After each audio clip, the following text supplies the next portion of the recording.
Hi, I'm Dr. Wendy LeBorgne, the NATS Vocal Wellness Coordinator, and I'm really excited to come to you. Actually, we are here today on New Year's Eve.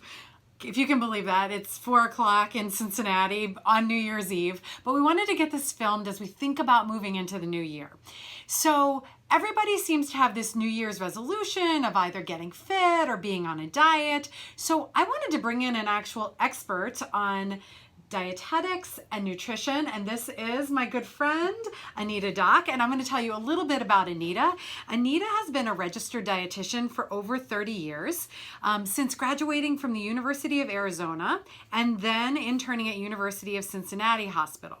Anita's education continues. She is a certified diabetes education consultant, as well as doing functional medicine, specifically with food sensitivities and food allergy protocols, which I think is really interesting for me personally, because I definitely have some food sensitivities. She's a consultant for Kroger Pharmacy, Cigna Health, and Roche Diagnostics, as well as other corporations.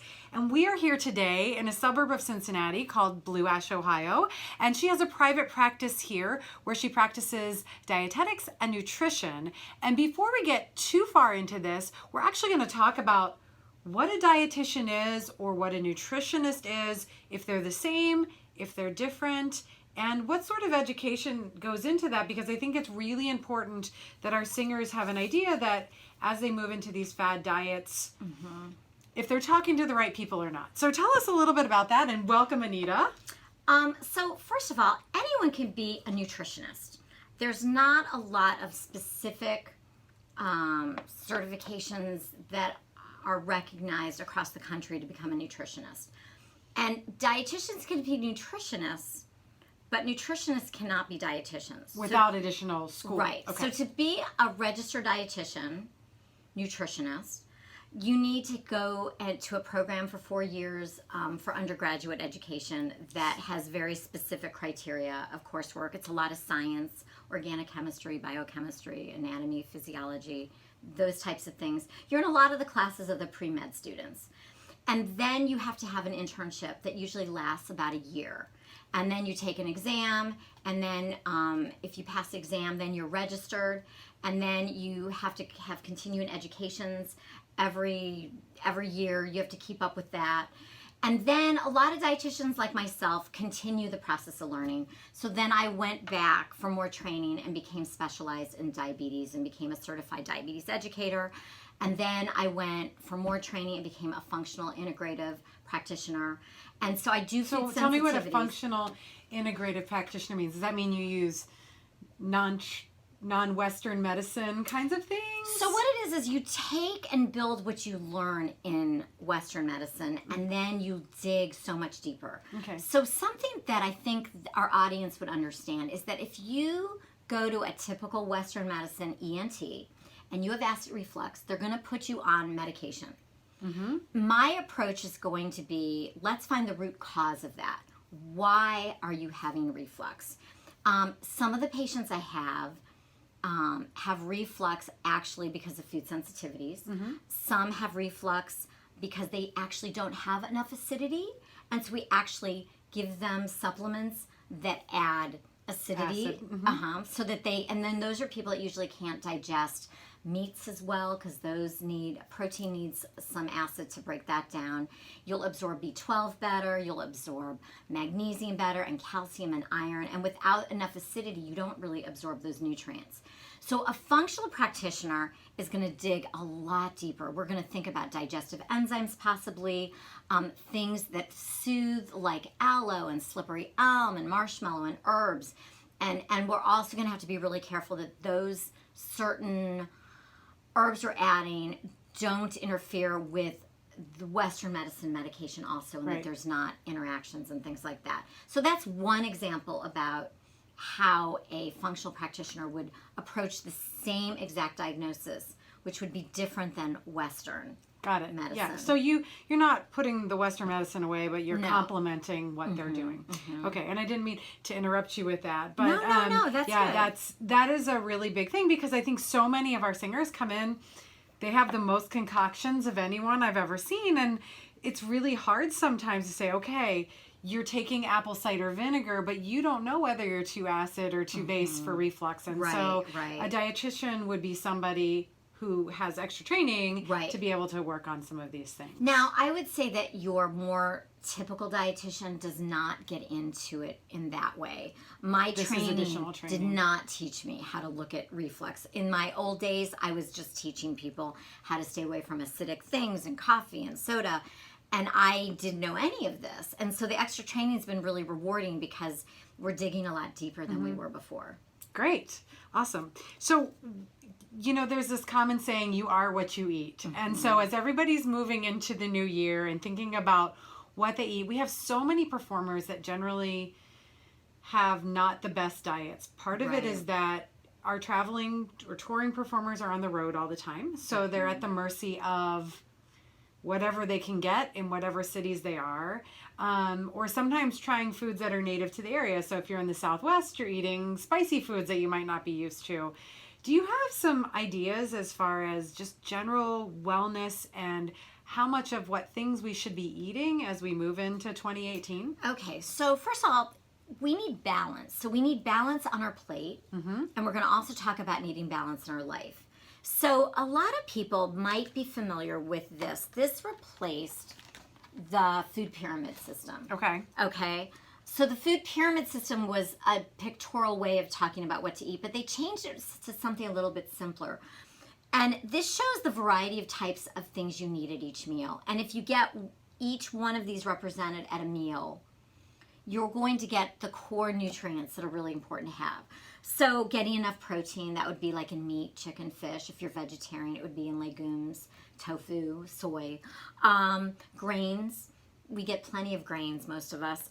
Fruits, vegetables, dairy. The number one thing that is missing from most people's diets is definitely enough vegetables. And I like to see people have half their plate to be a fruit or vegetable. Especially, I'd rather even have it half vegetable if we can. Okay. So the people that are on the road, if they can find those little like groceries and get, you know, salads or fruit and always have that with them for snacks and things, because usually when you're eating at restaurants a lot, you're not getting a lot of that, and you have to really go out of your way to get that. So even asking for like a double serving of broccoli and leave the bread off my plate kind of thing. I just did that for Christmas Eve. I went to get Chinese food, and I said, you know, I really don't want the rice, but I'd really like a lot more vegetables. So can you give me a lot of extra vegetables at that meal? And so that's, and it's actually easier than it used to be, because a lot of restaurants aren't even serving as much starchy stuff as they used to. They're actually putting a vegetable with it instead of a potato or rice or something, which is kind of a refreshing thing. I kind of like that. That's good.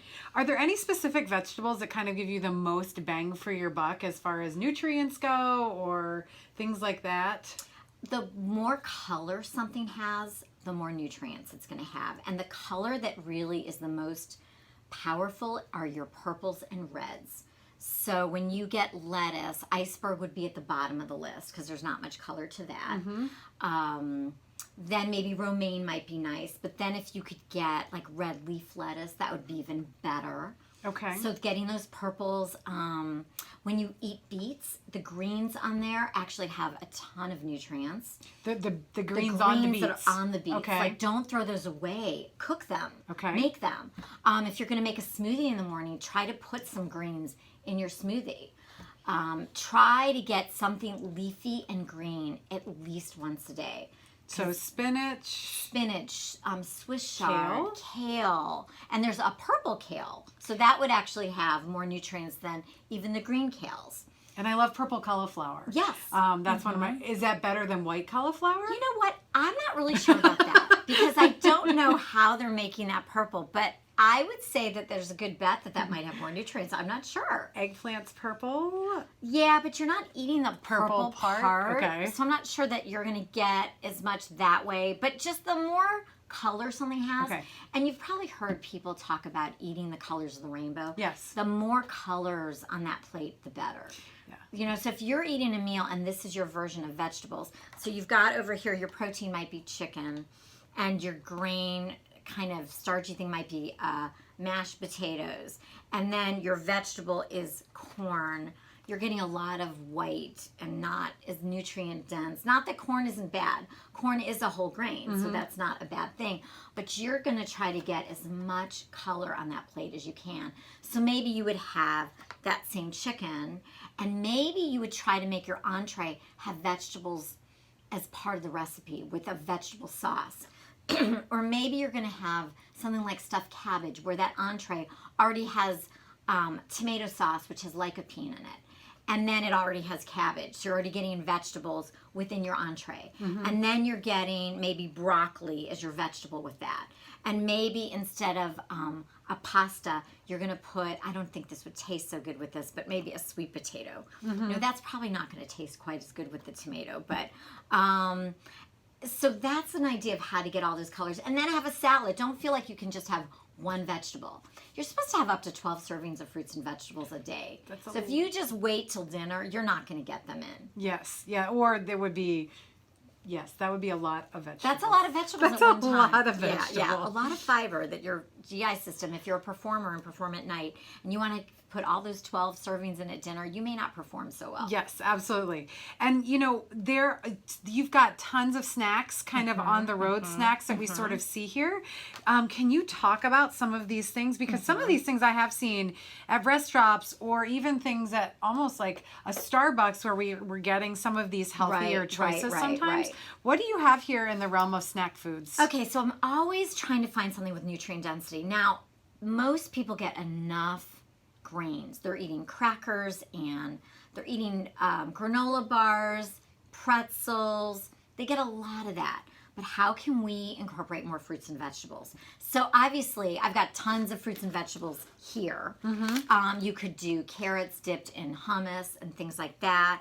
You could do, these are bars that primarily have, the only ingredients on here, I think, are mango, apple, and chia. That's it. If you're trying to get a vegetable, I actually love this one. It's pineapple, banana, and kale. And these are made by Kind. Yes, and we're not getting any, feedback from Kind or anything like that. Yeah, I'm not getting any. Yeah, these just happen to be. If they want to send me some to give to my patients, I'd be really happy.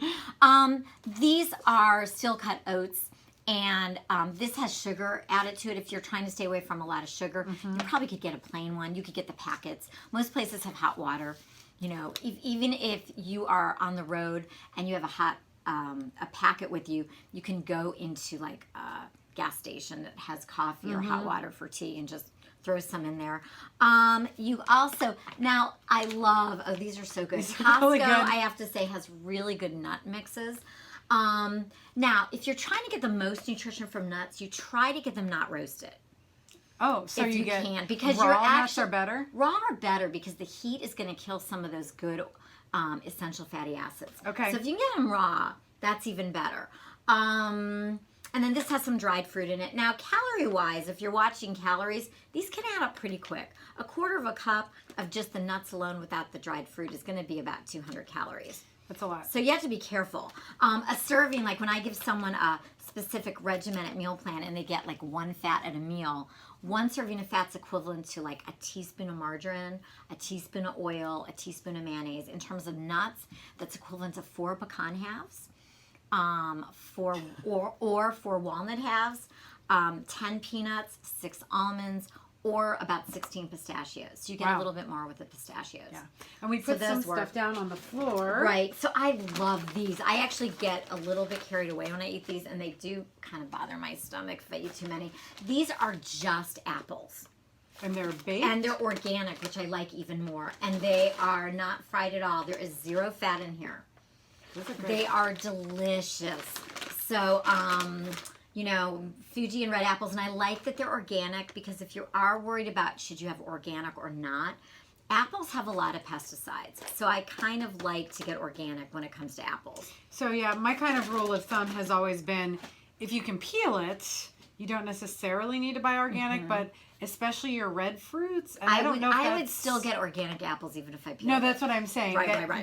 But a banana you would peel, an orange you would peel. Right. Pineapple I wouldn't worry so much about. But things like apples, strawberries, blueberry, anything with the really dark skins, I've heard often take a lot of pesticides. The berries are so thin-skinned that they're going to get a lot of pesticides on them. Or eat organic there if you could, potentially. And every year there's a list called the Dirty Dozen. And every year they kind of change a little bit. I know tomatoes are a big thing now. So like when I buy spaghetti sauce, I also try to get organic spaghetti sauce. Same thing with apples. People think, okay, I need an organic apple. But they don't think about needing organic applesauce, organic apple cider vinegar, or any other apple product, and you need to think about the whole realm of apples. Okay. Tell me about the, carbonated water is really in right now. Everybody seems to like it. You picked 2 here. Is there a specific reason you picked these kinds? So first of all, if you have problems with reflux, you may not want to do this one, especially because it's carbonated. Actually, this one's actually carbonated also. Too. Yeah, we like so Izzy's. This is a very light flavor. LaCroix has these that have really fancy bottles and they actually look really cool. They also have their normal 12-ounce can that looks more like a typical Coca-Cola can. These basically just have natural flavoring and water that's carbonated. It's not real flavorful. Whereas this is more like having fruit juice that has carbonation to it. Okay. So it depends what you want. This would not be calorie free. This can is 90 calories. This is nothing. This is 0. So it just depends. Because you could get carried away with fruit. Fruit juices add up pretty quickly. A half a cup is about 60 calories.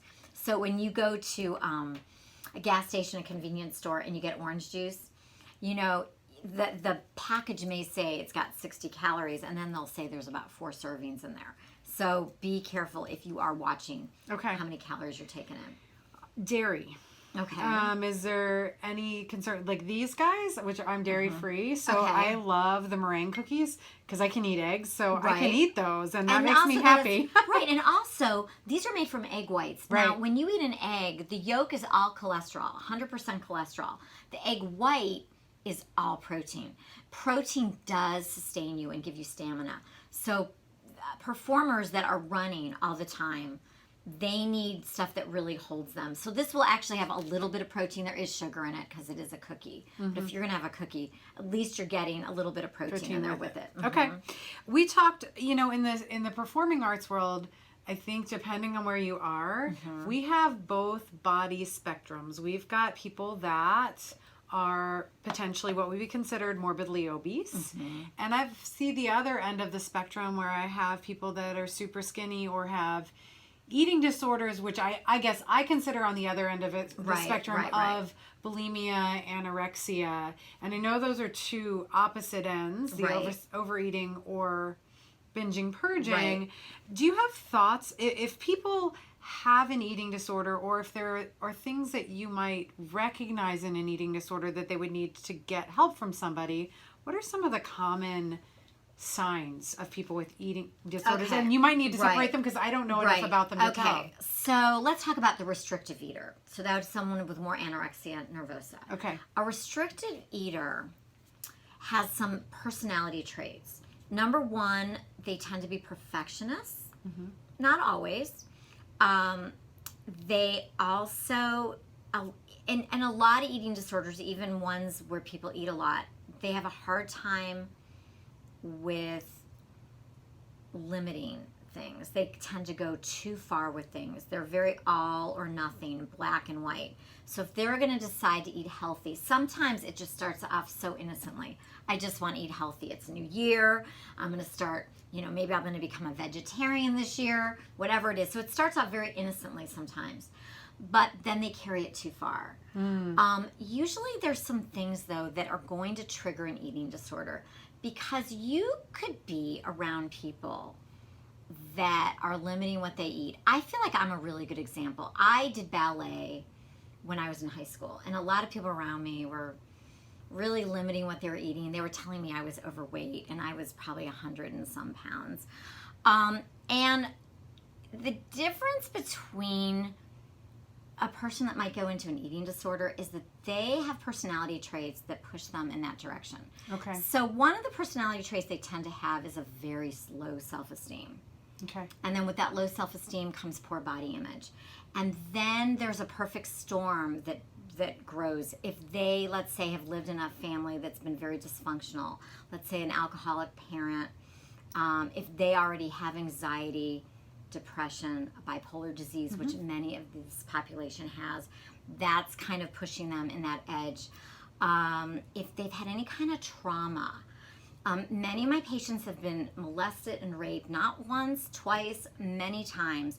Part of that is that low self-esteem, because if you don't have good self-esteem, you possibly may not have the ability to stand your ground. I mean, every situation is different, so you can't. There's not a blanket, You right? can't like say that that's everybody. And I think for our teachers, our singing voice teachers who are watching this, that may suspect one of their students have an eating disorder, are there certain delicate ways they could kind of probe gently to figure out, hey, do I need to send this person to a dietitian, or how do I talk to the student about this? Okay, so the biggest thing is that these individuals will not look like you think. Most of them do not look like they're just skin and bone. Yeah. And when I started working in the area of eating disorders, I think that every time I would pick someone up in the waiting room, I'd think, wow, I wonder what I'm going to see. And I've had some of those patients. Yes. But most of my patients look pretty healthy. They tend to wear clothes that are a little baggier, so look out for that. Look out for students that you have that don't focus as well. If you don't eat a lot, your ability to concentrate is not as well. Now, usually they are incredibly good students. So they're not going to be students that are slacking off. They'll probably be your straight A students. They're usually beautiful and gorgeous also, which is unreal. They're going to start losing their hair if they don't get enough protein. They'll get shaky. They've completely, though, cut off their ability to listen to their body. So from here up, there's nothing there. And the reason that eating disorder starts is because there's chaos in their life. And they are having such a hard time quieting the chaos that they want something to control. So they decide to control everything they eat. And that's kind of how that path goes. So if you're working with people and you get to know them and you realize their life has a lot of things going on, anytime I'm talking to someone, even in my personal life, and I know that they've had trauma of some kind, a light bulb goes off. Like, okay, they're going to be someone that potentially, if they don't go into an eating disorder, they may become an alcoholic or turn to drugs or something else. Yeah. So that's your restrictive eaters. So, and I think for all of us too, just like you know, you're dietitian / psychologist. I'm a voice pathologist / psychologist. Right. You're a voice teacher / psychologist. Right, exactly. And so I think we have to, unfortunately, lots of us are not trained to look at those things. Some of us are really good at just being able to pick it up naturally.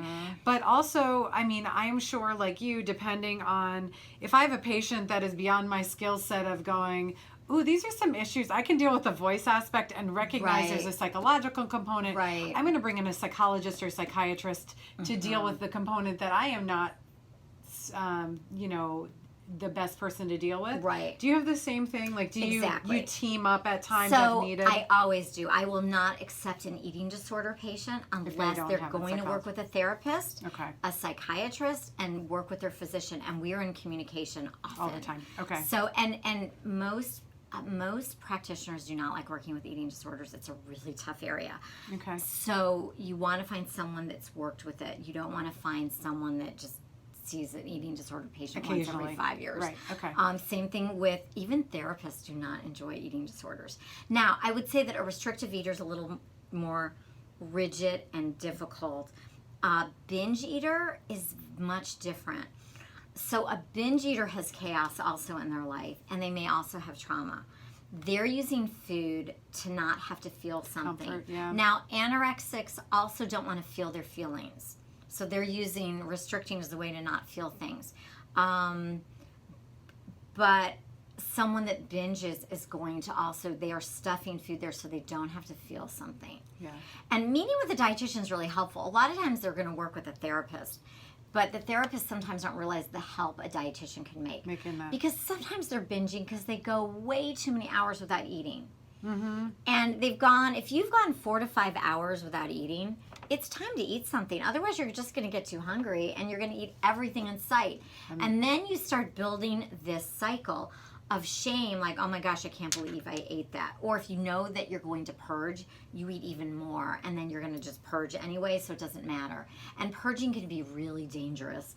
You probably know a lot about that just from how it can affect your larynx, your enamel on your teeth, all of that. And you can actually die from purging. So, and it gets your electrolytes. Don't do it. Yeah, you can get your electrolytes out of whack. It's really scary. So that's really important to kind of think about. And then if we go the other end of the spectrum, people, I mean, I have a lot of singers that are morbidly obese or their BMIs are really high. Some of them exercise well. Okay. But if we want to lose weight, I mean, first of all, I'm of the feeling like you can starve a Great Dane all you want, but they're not going to look like a Chihuahua. Right. So some of it's genetics. Right. Like I've always wanted long legs. You can't tell how short I really am in real life. I know. But that's okay. That's okay. We don't need to know. That's why we have special things to make That's us look right. taller. That's Heels are a right. good thing. But if somebody is overweight and it's because they flat out eat too much, it's not just genetics. Right. Because you can be a skinny, what do I say, a skinny fat where you're actually thin but you're not fit, or you can be a fat healthy where you're overweight but actually pretty healthy. So if you're a fat person that would like to lose weight or an overweight person that would like to lose weight, what kinds of things can you do? Well, first of all, believe it or not, sleep is the most important thing for not just trying to lose weight, but for performers as well. How much sleep do we need? So for weight loss, at least 7.5 hours a night. Straight? That would be nice. Can I sleep for 3 hours and then get up and then sleep for another? Is it cumulative or do you need the chunk? This may not work as well for performers that perform at night. The most quality of sleep you get is between the hours of 10 and 12. Oh, wow. It's actually, instead of it being worth 2 hours, it's actually worth 4 hours of quality. And is that true for all age groups? Because some people are teaching students that are, say, high school students. Yeah, it would be it's for all ages. Still 10 to 12. Okay. Yeah, so that's a good chunk of sleep right there. You'll lose weight more effectively. Now, I've had patients that actually don't eat enough, and they have not lost anything. They come in every week, and I say, something's not right because you're not eating very much. I said, let's have you do a food diary to really look at what you're eating. And then I go to find that they'll eat a salad with so let's look at this. So we're eating a salad. We got our vegetables. There's no protein on it at all. There might be a few nuts and maybe a scattering of maybe some other vegetables in there. And some salad dressing. That is not enough to eat. You have no protein, you have no carbohydrate. That's not enough. And your metabolism starts really shutting down and getting really slowed down so that when you do eat, you don't even burn those calories as effectively. So sometimes you're not eating enough. If you think you're eating too much, if you worked with a dietitian, they would give you a structured meal plan if you want. And it's based off your exercise as well. So if you have somebody who's in 8 hours of dance class a week, and they want to lose weight, and they're eating nothing, their metabolism might be going, slow down. Right. You're going to help them figure out caloric output, caloric intake, what do we need to do, now, if you wanted to start something on your own, you could do an app like MyFitnessPal. And it would kind of tell you how many calories you need to eat. If you're younger than 18, you're not going to get a calorie level from MyFitnessPal because they won't let you put your stuff in, just so you know. And it will give you a calorie level. Now, the problem that people make is that they're going to eat maybe no breakfast, maybe 200 calories for lunch, and then 800 to 1,000 at dinner. So you want to take the calorie level that MyFitnessPal gives, or Lose It, or any of these other apps. You want to spread them evenly throughout the day.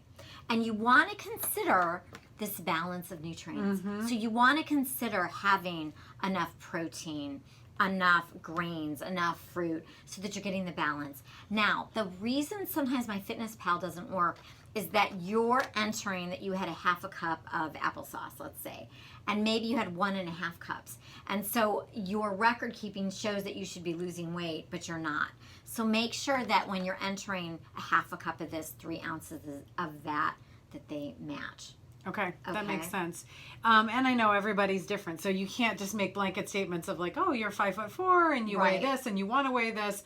You do this much exercise and this much food, and it gets challenging. It is a chemistry experiment, right? Now, there are 3 things that help people with the process. One of it is keep a food diary. Keep a food diary for the entire time you're trying to lose weight, and then a year after you've lost the weight, so you can get through all the holidays and all the traumas in your life, whether it's funerals or illness in the family or something. So that's really, really important. The other thing is that some type of formal support has shown to be really helpful. So if you can Facebook be formal support? It depends. I mean, I see people do this, right? Like they post their before and after pictures or along the way, and I don't know. Every week you need to go somewhere and get weighed. So maybe go to a dietitian every week, go to Weight Watchers every week, go to your doctor and get weighed. Though I don't know if that is enough. Everyone has their different needs. Right. You know, I'll have patients that may just come in for 15 minutes every week, get weighed. We do some goal setting, and these are people that have been doing it for a while, so they don't need so a lot much, of hands-on. Yeah, hands-on, like right away. But you shouldn't. I've heard you shouldn't weigh yourself every day if you're trying to lose weight. Is that true? Yeah, it can. You know, everyone's different. Now, if you have an eating disorder, just throw out your scale. Don't even have one. I don't let any of my patients that have eating disorders have a scale. Okay. And when they go on a scale with me, they go on backwards so that they can't even see the weight. So you can get really obsessed. Mm-hmm. And it's hard. If you're a performer, appearance is so important. But yeah, that was my last kind of point here. Like, you have to look good. You have to look good. And there's so much pressure. Your skin needs, we go back to you are what you eat kind of thing. And I think you can get away with eating crappy food when you're younger, and older then as you get older. Yeah, because if you want to age well, right, if you want to age well, you need all this. Now, a lot of people go on really, really low-fat diets, and we're finding out that that's not really such a great idea anymore. We found out that we put people on low-fat diets, and yet they didn't really lose weight, they gained weight. And that has a lot to do with how carbohydrates are broken down. They cause an increase in insulin, and that insulin causes you to store more fat. So we found out that actually giving a little bit more fat keeps people more satisfied. Mm-hmm. You get more fat-soluble vitamins like A, D, E, and K. And those actually help your skin and hair. So if you're trying to do a little anti-aging, that's not a bad idea. And you should eat them, not rub them on you. Yeah, that would be good. Now, one thing for a performer that they have to really be careful of is low vitamin D. Uh-huh. Vitamin D, you get the best by absorbing it from the sun. But if you live in a theater, you're probably not going to get a lot of vitamin D. So you probably want to take supplements of vitamin D. What you would first do is go to your doctor, ask for a vitamin D level in your serum vitamin D, and then if it's low, start taking anywhere between 800 and 2,000 international units. I can't tell everyone how much to take because it's individual, and it depends on what supplementation does for you. And you'd want to take vitamin D3, not D2, because D3 you absorb a lot better. And do you take D with food, without food? Okay, so that's a really good point. You want to take a fat-soluble vitamin with something that has fat. So at a meal, take it when you've had, salad with salad dressing, or butter on your potato, or something, or trail mix, or something. And a lot of people don't use salad dressing on their salads. Mm-hmm. But oil and vinegar will work. Right. Okay. But if you do not put fat on your vegetables, you're not going to absorb those beautiful fat-soluble vitamins. So you really do want to have some fat. And is there a specific, like we see the avocado oil and the coconut oil and there's different oils now. Right. And, okay, so there's you hear all these different things. So here's some things about oils. Some are better and worse for different things. So you don't want to cook with certain oils at very high temperatures. Okay. Because they have a lower smoke point. And when it starts smoking, you're actually forming free radicals. Free radicals are what makes cells mutate into cancer cells and other problematic cells. So you don't want to heat those at a really high temperature. I'd rather see you saute things in grapeseed oil or coconut oil, or avocado oil. I actually like avocado and grapeseed oil probably the best. How about ghee? Ghee, as I don't know the smoke point of ghee, so I'm not sure Okay. where that falls. I usually am thinking of oils. Okay. Um, But avocado or avocado. grapeseed. Yeah, now let's say you have flaxseed oil. Flaxseed's all the rage, but flaxseed's a really delicate oil. So is walnut oil. Do not cook with those. And I don't even like cooking with olive oil.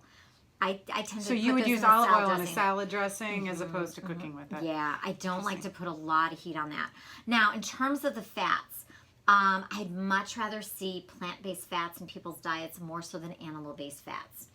So you can have cheese. Cheese is not terrible, but if you're those all or nothing personalities, if they're going to have cheese, they tend to have way too much cheese. Cheese is about 90% fat.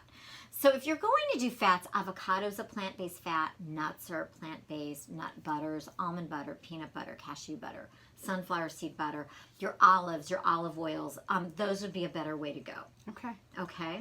Are there any wrap-up points that we've missed? I mean, we could, I think, talk about these things for a long time. Yeah. There's so much. Okay, well, and if there's specific points that you guys have that you want to hear more about, let me know, and I can follow up with Anita. And if we need to do a follow-up session, we can certainly do that on specific topics. But I just wanted to give an overview as we come into 2018 right. of diet, being on the road, eating disorders. This is sort of dipping our toes into this. Okay, so there's two things to end on. Number one, let's just summarize. We want to make sure we get balance. And not only balance here, but balance in your life. So if you are working constantly and you're not taking a break to exercise and spend time with friends and family and fun, that's part of the balance. Not you on need to- Facebook and not on all of this social media, Right, just which some can actually time. be, we know, very stressful instead of relaxing. But go ahead. Right. And then if you are performing and you're trying to balance out that day, you probably, number one, carry snacks like this with you all the time if you're running around everywhere. Make your breakfast a really, really big meal. Put some protein in there. And don't think of traditional things. It could be smoked salmon. It could be cottage cheese. It could be Laughing Cow makes a great light cheese, and Baby Bell makes a light Gouda. I think it's Gouda. That's really nice. You can do things like eggs and put vegetables in at breakfast. Put a ton of vegetables in an omelet. Make a smoothie that has vegetables and fruit and things like that. Make your lunch maybe more medium sized, maybe a salad and a bowl of soup, something like that. And then I usually, before I perform, because I love performing as well, She does. I usually would eat my meal at 4:30 for an 8 o'clock curtain. That may be too early for people, so you have to kind of gauge how you are. But I like a really full meal. Pre-planning would be really helpful because a lot of people don't have time to cook. So if you do cook anything, make a lot of it and put individual servings in your freezer so that you're not having to get fast food and restaurant food all the time, which doesn't have as much nutrient density. And then after that performance, you're usually hungry. But I would maybe say eat a little snack at intermission, and then don't eat too heavy at night, especially if you have acid reflux. You don't want that coming back up. And that would be kind of a little way to summarize. The other thing to think about is to actually learn to listen to your body. If you learn to recognize physical hunger and eat when you're hungry and stop when you're full, you will never need a meal plan or a special diet because your body will tell you what you need. Yeah. So that's a little summary for 2018. I know, as we come into this new year. I know. So thank you so much. Again, this is Anita Dock. She is a registered dietitian with specialty here in Cincinnati in private practice.